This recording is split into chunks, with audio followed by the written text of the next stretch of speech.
প্রিয় দেশবাসী, আসসালামু আলাইকুম রহমতুল্লাহ। সকলেই বিজয় দিবসের শুভেচ্ছা গ্রহণ করবেন।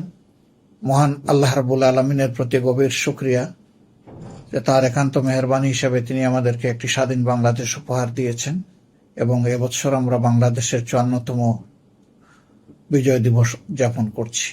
আমাদের মহান মুক্তিযুদ্ধে জীবন বাজি রেখে যারা লড়াই করেছেন, অবদান রেখেছেন, যারা দুনিয়া থেকে বিদায় নিয়েছেন, পঙ্গু হয়ে যারা বেঁচে আছেন, তাদের সকলের প্রতি আমি গভীর শ্রদ্ধা নিবেদন করছি।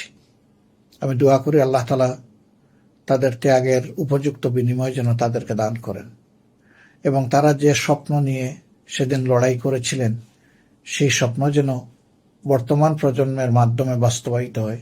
আল্লাহ তাআলার দরবারে সেই দোয়া করছি। দেশে কিংবা প্রবাসে প্রিয় বাংলাদেশি যারাই আছেন, আমি সকলকে আবারও বিজয় দিবসের আন্তরিক শুভেচ্ছা জ্ঞাপন করছি। প্রিয় দেশটি স্বাধীনতার 54 বছর অতিক্রম করছে। দীর্ঘ এই সময়ে একটা স্বাধীন জাতি হিসাবে আমাদের যে পরিচিতি পাওয়ার কথা ছিল, দুঃখজনক হলেও আমরা সেই পরিচিতির জায়গাটা তৈরি করতে পারিনি। কেন পারিনি তা সকলের সামনেই স্পষ্ট। একটা জাতিকে গঠন করার নেতৃত্ব দেওয়ার দায়িত্ব থাকে রাজনৈতিক দলগুলোর উপর, বিশেষ করে যারা সরকার গঠন করেন, পরিচালনা করেন। দেশকে গড়ে দেওয়ার মূল দায়িত্বটা তাদের।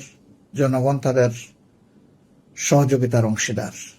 দুঃখের বিষয় যে এই রাজনীতিবিদরা মুঠা দাগে বলতে গেলে কেউই তার দায়িত্ব জনগণের আকাঙ্ক্ষা অনুযায়ী পালন করতে পারেননি, যার ফলে জন আকাঙ্ক্ষা অবাস্তবায়িতই রয়ে গেছে।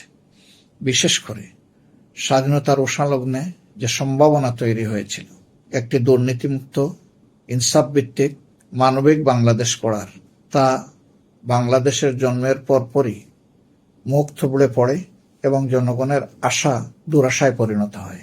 সে সময় থেকেই দুঃশাসন এবং দুর্নীতি গোটা সমাজকে গ্রাস করে বসে, যার ধারাবাহিকতা বলতে গেলে এখনো অব্যাহত আছে।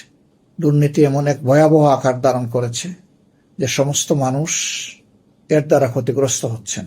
একজন নাগরিকও দুর্নীতির সুবল থেকে রেহাই পাচ্ছেন না।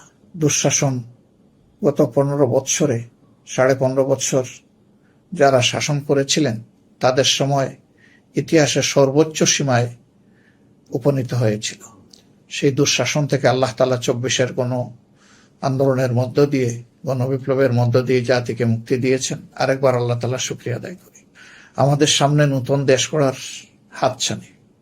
আগামী নির্বাচনের জন্য গোটা দেশবাসী প্রস্তুত হচ্ছে। আপনাদের প্রিয় সংগঠন জামাত ইসলামী আপনাদের দোয়া, ভালোবাসা, পরামর্শ নিয়ে প্রস্তুতি নিচ্ছে।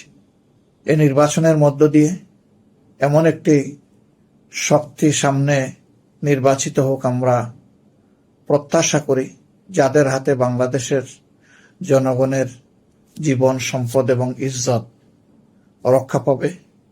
সেই আমানতদারি রক্ষা করে তারা দেশ পরিচালনা করতে পারবে সততা এবং স্বচ্ছতার সাথে। দুর্নীতিমুক্ত একটি দেশ, চাঁদাবাজ, দখলদার, মামলাবাজ মুক্ত একটি দেশ যারা উপহার দিতে পারবে। তরুণদের প্রত্যাশার একটি দেশ যারা উপহার দিতে পারবে। তরুণদের স্বপ্ন বাস্তবায়নে যারা দায়িত্ব নিয়ে কাজ করবে, এমন একটি দেশ যারা গড়ে দিতে পারবে। আগামী নির্বাচনের মধ্য দিয়ে সেই শক্তিকে জনগণ বেছে নেবে বলে আমরা আশা করি। আমরা জনগণের উপরে যথেষ্ট আস্থা রাখি। আমাদের জনগণ ইতিহাসের বাঁকে বাঁকে প্রমাণ দিয়েছে তারা এই দেশকে ভালোবাসেন এবং তারা নিজেরা ভালো থাকতে চান।